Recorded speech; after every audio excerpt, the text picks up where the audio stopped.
took time to learn the business. I think that's an important piece for be a business owner, you know, despite the trial and error, some of the things that you did specifically to learn to be a good business owner. Yeah. Well, a lot of it came through trial and error. So, there.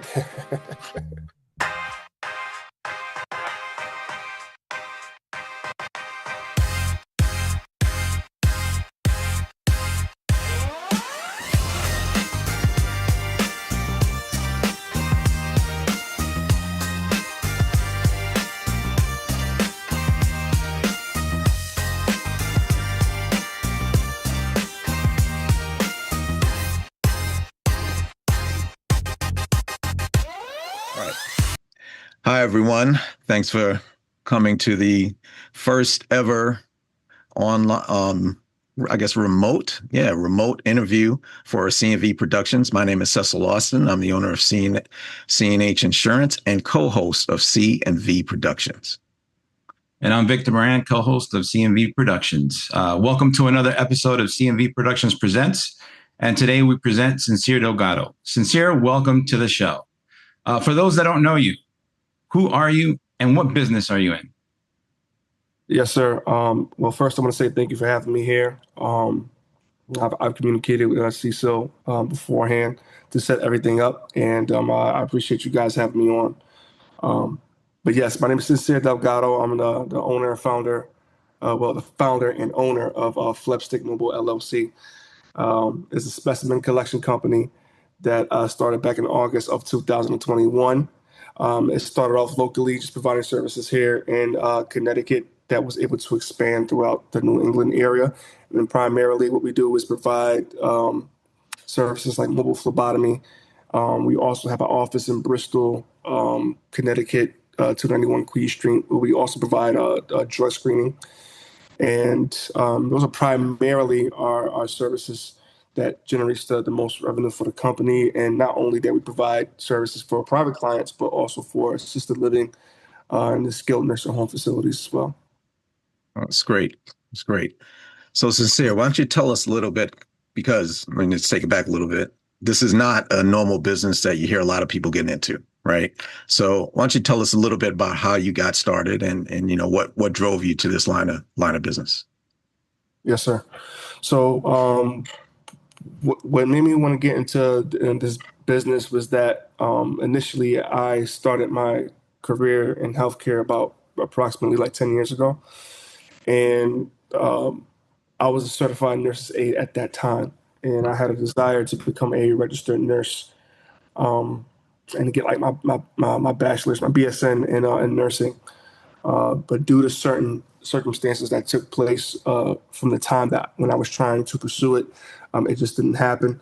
But I know that ultimately the goal was for me to become an entrepreneur. And because my background was already in healthcare, I started asking myself, what are some of the services that's needed? And that's when I started doing my research about mobile phlebotomy. And so I said, hey, I want to give this a shot. So, I got my certification in 2019.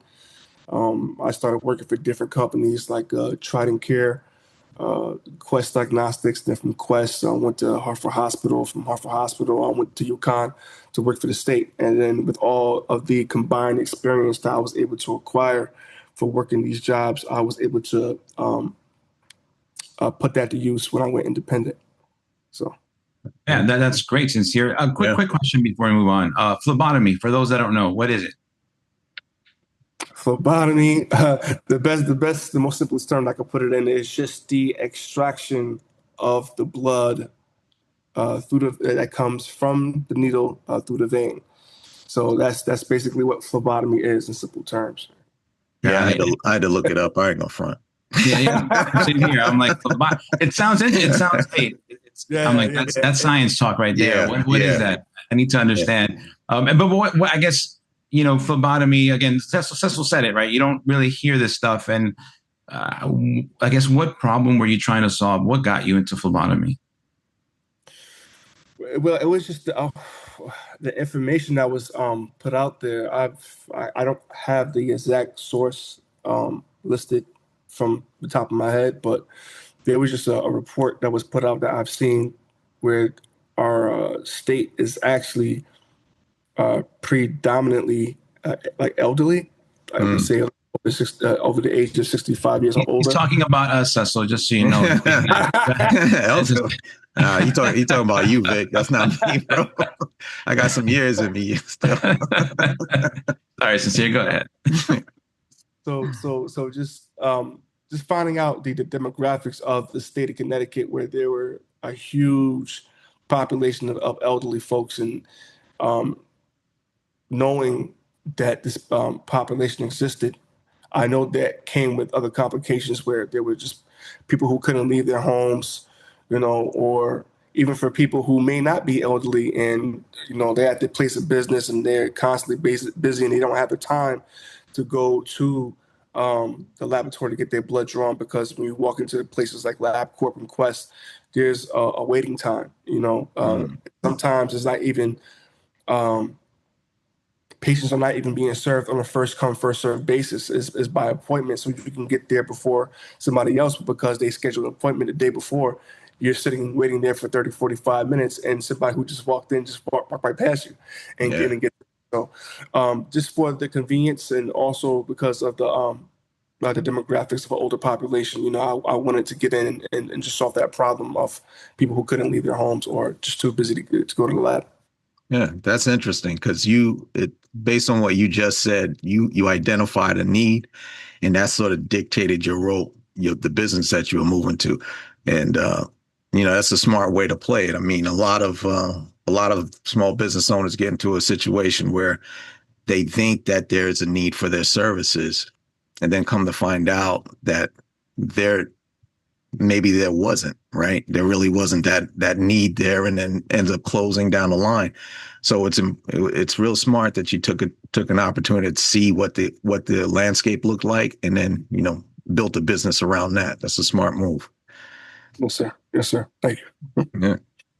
And Sincere, when you're doing this type of business, you're getting very intimate with people, right? People don't think about like, oh, you're taking blood, but it's a very intimate experience, meaning you're getting very close, right? You're touching people. They have to trust you, right? They have to feel comfortable that you know what you're doing. I guess, what have you learned about building relationships with your clients, and creating like that strong reputation for people to trust that you know what you're doing? It's funny because being a certified nursing assistant, like throughout my past years working in healthcare. Oh my gosh, I'm a rookie.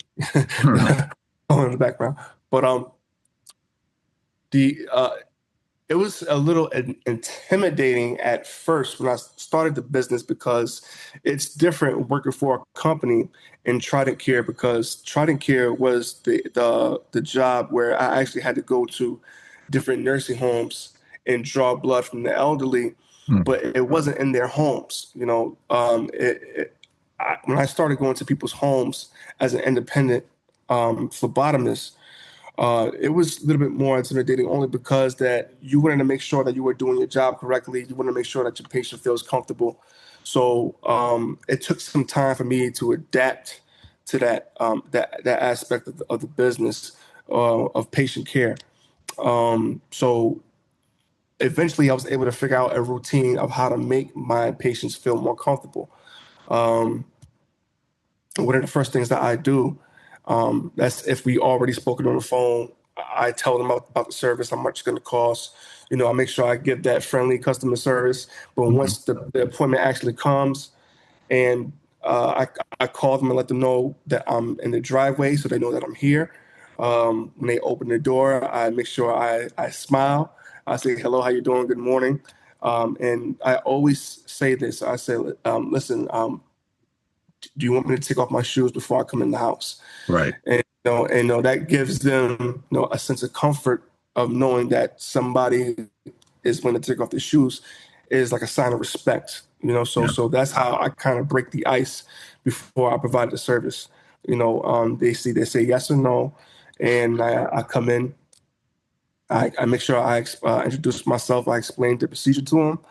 I lay out all my supplies, and I just after the service is completed, I let them know the next steps of what's going to happen once I leave their home. I usually say, hey, this test right here, I'm going to drop it off at this location, whether it's Quest, LabCorp, FedEx. Once I drop it off there, I'm going to provide you with the details of where it was dropped off, the address, the name of the technician, and the time. And they appreciate stuff like that, And before I leave, I give them my business card, and then I'm on my way. It's a breeze. But in the beginning, it was a little intimidating. So I was able to figure it out though. Yeah, I could imagine. Now, with this type of business, what are some of the struggles that you're facing? Are you seeing a lot of issues that you can talk to, that maybe you can sort of warn someone that's getting not only into this business but any other business, that you can sort of bring up these concepts and say, listen, these are some of the things that happen to me. This is some of the things I would recommend to others to watch out for. Yes. So as far as the struggles of the business, of course, I can only really speak for myself, but I would say it's just knowing the business Right. is like the struggle, because the actual profession, knowing how to draw blood or perform phlebotomy, that was the easy part, because Right. that's something I was already doing. But actually making that transition of becoming an employee into a business owner, you definitely have to know exactly how you're going to make money, where you're going to get your customers from. You have to know about contracts. You have to know about taxes. It was more about the business that gave me like the most struggle, not the actual profession. It Right. wasn't the patient care. It wasn't the customer service. It wasn't the performance. It was the actual business. But of course, through trial and error,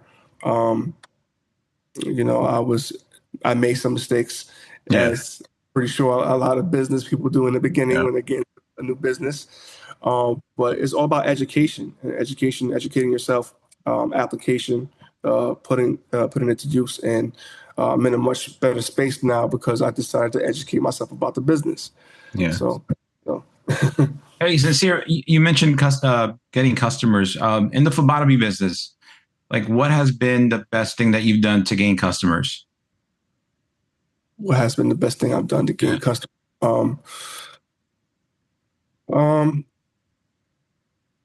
To be honest, I've most of my patients that I was able to get has been through referrals, Mm-hmm. the word of mouth. So, once I meet with a patient and I provide a good service, they compliment me. They say, "Hey, this is a great service. This is a new service. I haven't heard of it before. I haven't heard of it, but on top of that, you were very professional. You did what you were supposed to do, and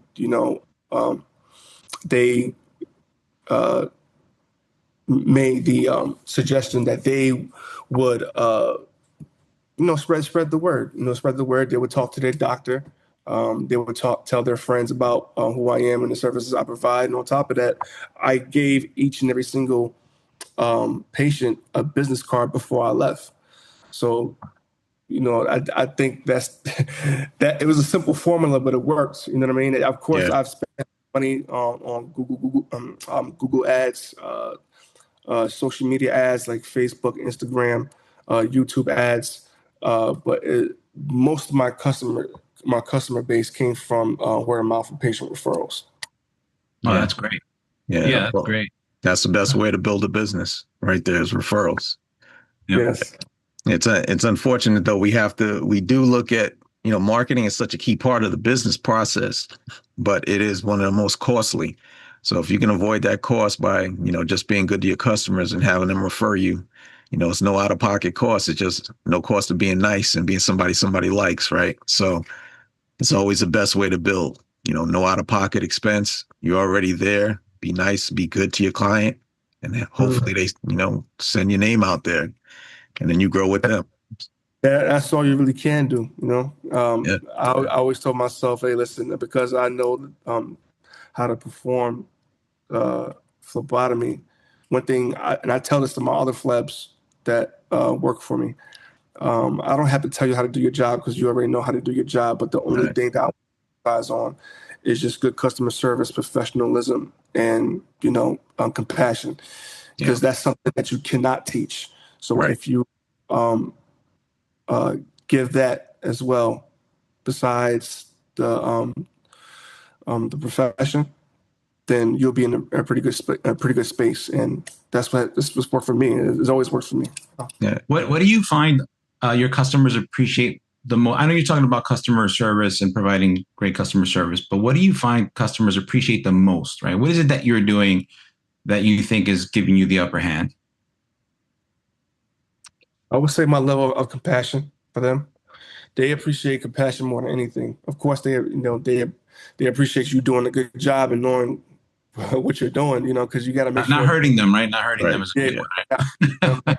Making sure you got the right tests, and doing the job properly. Of course, they appreciate that because that's what they paid for. Mm-hmm. But I would say, besides that, it's just the compassion level to know that they're being heard.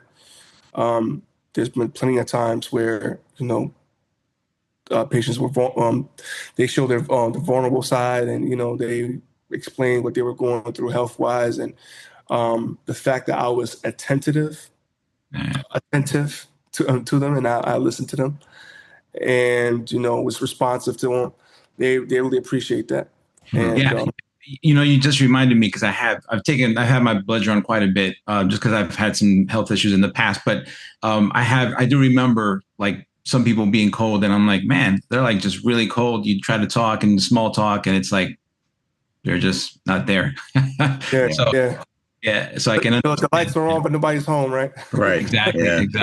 So and like you said, right, you're like when you're getting your blood drawn, if it's just a regular physical, it's not a big deal. But if you're getting your blood drawn because you have potential issues, you're vulnerable, like you said, right? And so you want someone to be able to sort of reciprocate and kind of, be compassionate.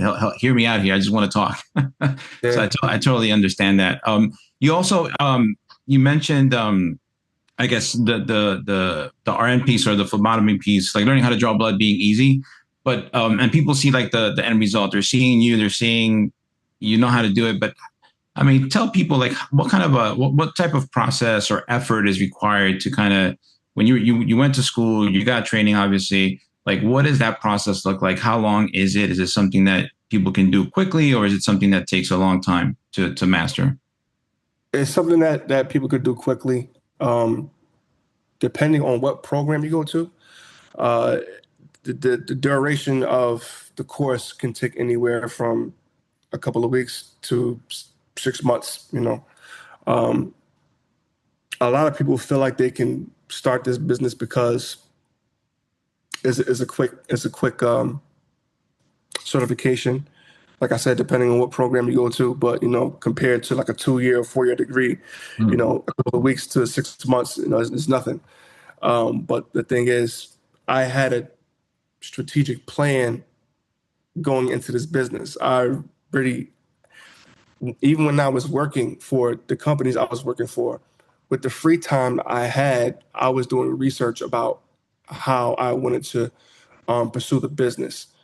So I was kind of already ahead of the game, and I already had a plan that once I got my certification, I already knew that these are the companies I wanted to work for, because the experience of working for these jobs is going to help me later on once I start the business.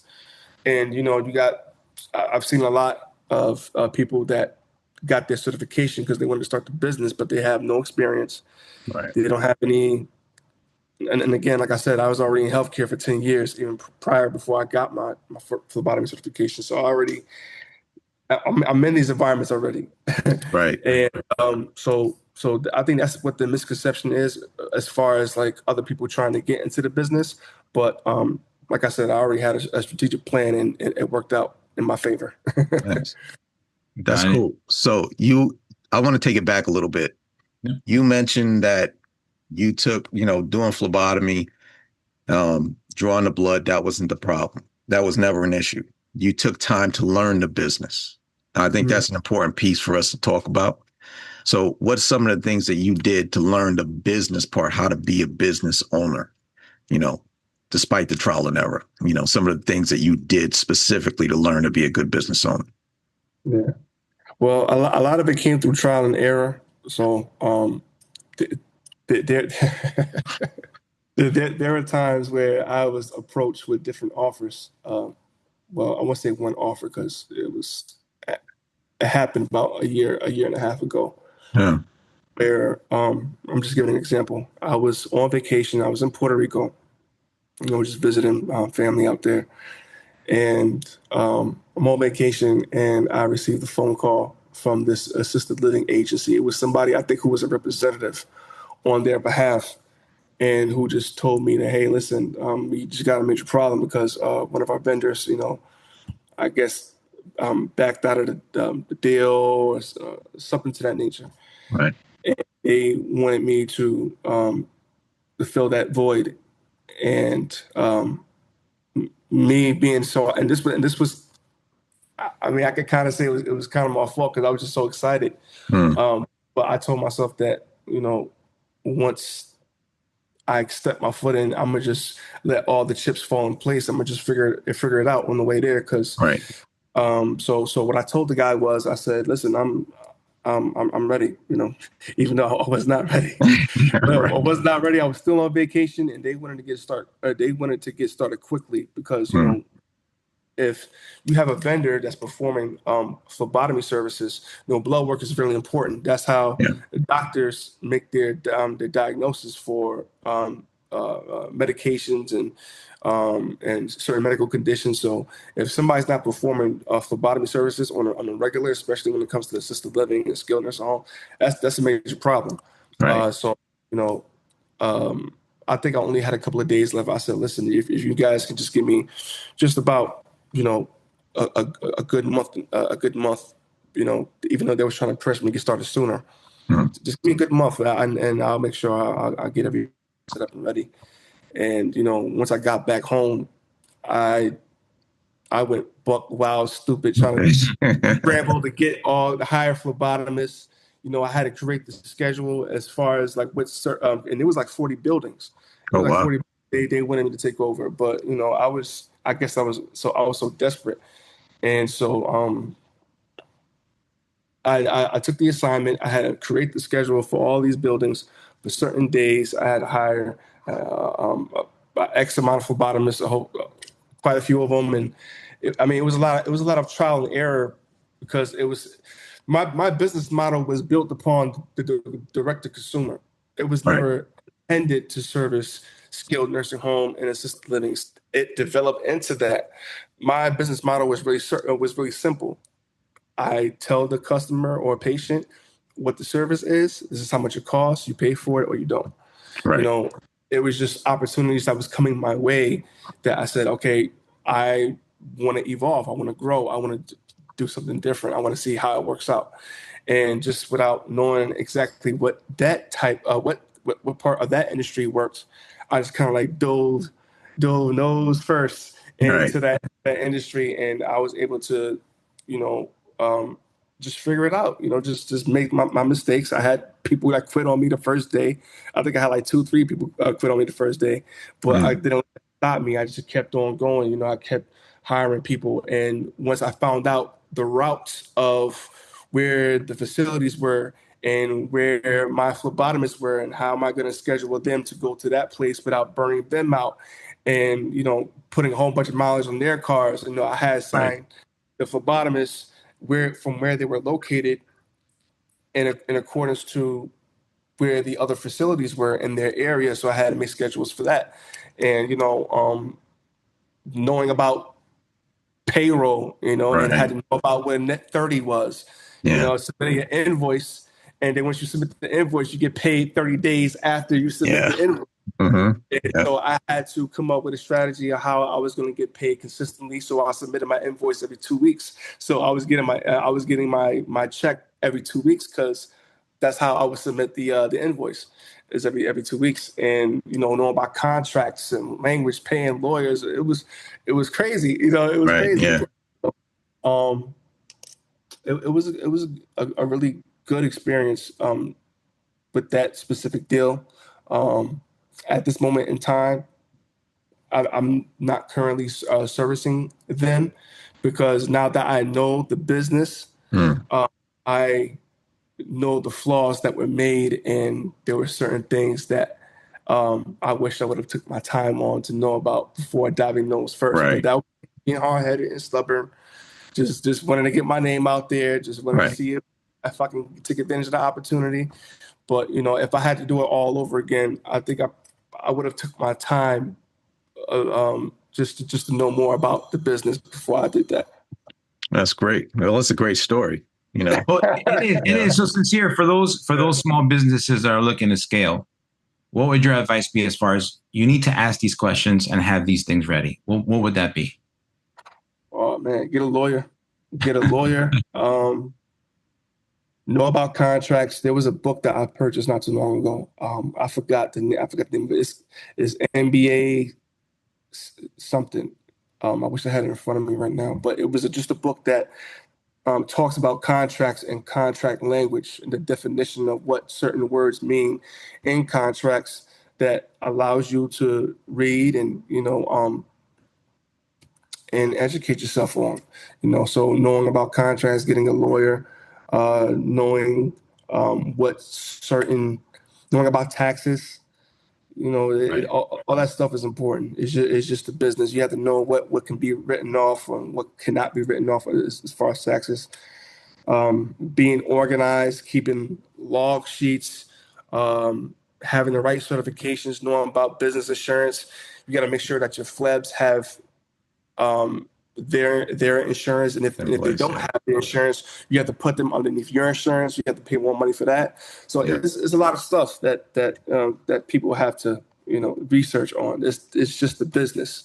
If you know how to draw the blood, that's fine. But if you don't know the business, that could put you in deep risk. Yeah. And how many? What did you call them? Phlebs? Your Yeah, employees? it's just short for phlebotomist. I say Monomus. Got it. Got it. And how many? I guess how many at one? Like, what's the max number you had at one point? Max number of Phlebs. well, I could just say currently right now I have about 8 phlebotomists, but they're not all in Connecticut. They're spread all throughout New England. Oh, great. Um, Okay. because we service not only Connecticut but also New York, New Jersey, Rhode Island, Vermont, New Hampshire. They're all spread out Oh, wow. to go to the patients where I can't go because they're too far. I Right. can the ones in Connecticut, and even with that, in the middle. I'm in the process of hiring more phlebotomists in Connecticut because with the new office, I'm trying to grow. Uh, I'm trying to grow there, and if I could, I'm trying to find a way where I could automate the system that I have going on now because everything really falls on me. I've managed so much, and with this plan that I have to try to automate the business, I have to find a way to where I can have phlebotomists take care of the patients on the road while I take care of the office and all the administrative stuff. And then once the system is built, have it automated so where it can run it without me. Because if anything was to happen to me, God forbid, tomorrow, the whole business crumbles. And, Right. and that, Yeah. that's Yeah. a very bad place to be in. I don't want that. So my main goal this year is to create a system where the business just runs without me. And Right. that's what I'm in the middle of now.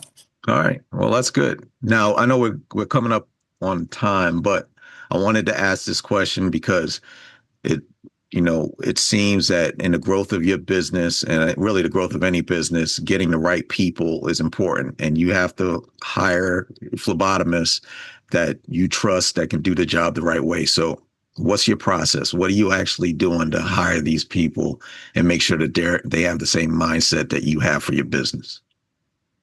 Yeah. So one of the first things that I do, hopefully it won't cut off. That the video won't cut off. It won't cut off, but it. No, you're good. You're good. Okay. Okay. Good. One of the first things that I do is find out where most of the patient incoming calls is coming from. I usually pay attention to if if patients are calling from a specific area. I find out how many patients are calling from a certain area, Okay. and um, once I monitor that, I say I'm getting all the calls from this area, but there's not many calls in this area. So what I do once I go on Indeed and I hire my people, I usually look for experience. Hmm. Have the experience, then that makes things a little bit more easier. Right.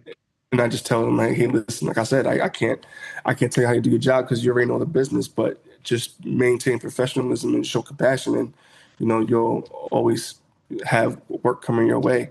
Right. And so that's pretty much it. I just try to keep it simple in that way. Oh, okay.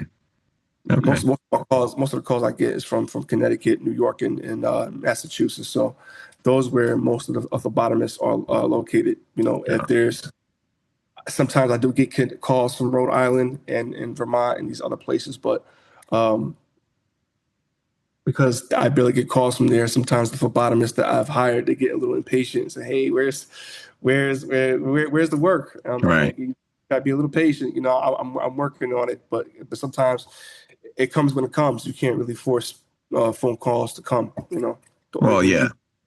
the best thing you could do is just market in the area, Yeah. and Yeah. Let people know that you're there. yeah, Pretty much. Yeah. Yeah. I know in a lot of businesses like myself, even in the insurance business, finding the right people can be tough, right? Finding people that are going to represent your business the way you want them to. But I find that it also falls on the owner, right? To be able to let some of that go, to have some level of trust in individuals to do the job the right way. And it seems like you put a lot of trust in individuals to go out there and at least know their job and maybe just instruct them on what you like to do from a business perspective and how they deal with clients. Am I guessing that right? yes, absolutely. Because it's an interview. When you hire people, it's an interview. You look at their resume, you see that they're qualified, they have the certifications, they have the experience. It's just all a matter of calling them, having a conversation with them, asking them why they got into phlebotomy, asking them what their future goals are, asking them Right. how do you handle this when this happens, and depending on the answers that they give you, that's how you determine whether or not the person is right for the job. So All right. Great. Well, Sincere, we're coming up on the end of the interview. So now I wanted to give you the opportunity to sort of tell everybody if you have anything going, how can people reach out to you? If you have any new events that you're bringing up that are coming up soon, please let people know. yes, well, I'm located, as I said before, 291 Queen Street, Suite 101, Bristol, Connecticut. We just opened that location about 2 months now, and that collection site is being utilized for drug screens and donors who have to do pre-employment or do certain background checks. So whether they're in the trucking industry or do construction, and they have to do pre-employment for DOT, non-DOT drug screening. That's where we're located. Um, we service the whole New England area, so no matter where you are within the New England area, you can give us a call. We can schedule an appointment. We can do just about any uh, lab tests. As long as we receive a lab order, we'll be able to research and find out what needs to be done, and we can provide the service. As far as any upcoming events, I'm working on it. I don't have anything currently, but it's I'm in the middle of establishing some things first and All getting right. certain stuff in a row. So, but other than that, yes. All right. All right. Great. All right. So there's more to come. There's more to come. That's All it. right. Well, Vic, did you want to say anything to Sincere before you let him go? No, just thank you so much, Cecil, for jumping on. Thank you for your time. I learned quite a bit. Yeah, and I'm looking forward to see all the things that you have in the future. Yeah. All right. Yes, sir. And last thing, anybody that wants to follow me on social media, is everything is under at PhlebStick. So at PhlebStick. On X, Twitter, Instagram, Facebook. That's where you can find me. All right.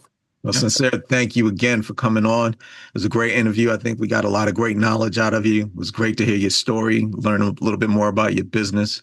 And we'll have you on again, maybe in studio, talk a little bit more about see where the business is going in a few more months. And it was great to have you, man. Yeah, thanks a lot, Cecil. Appreciate it. Yes, sir. Thank you so All much. right. All right.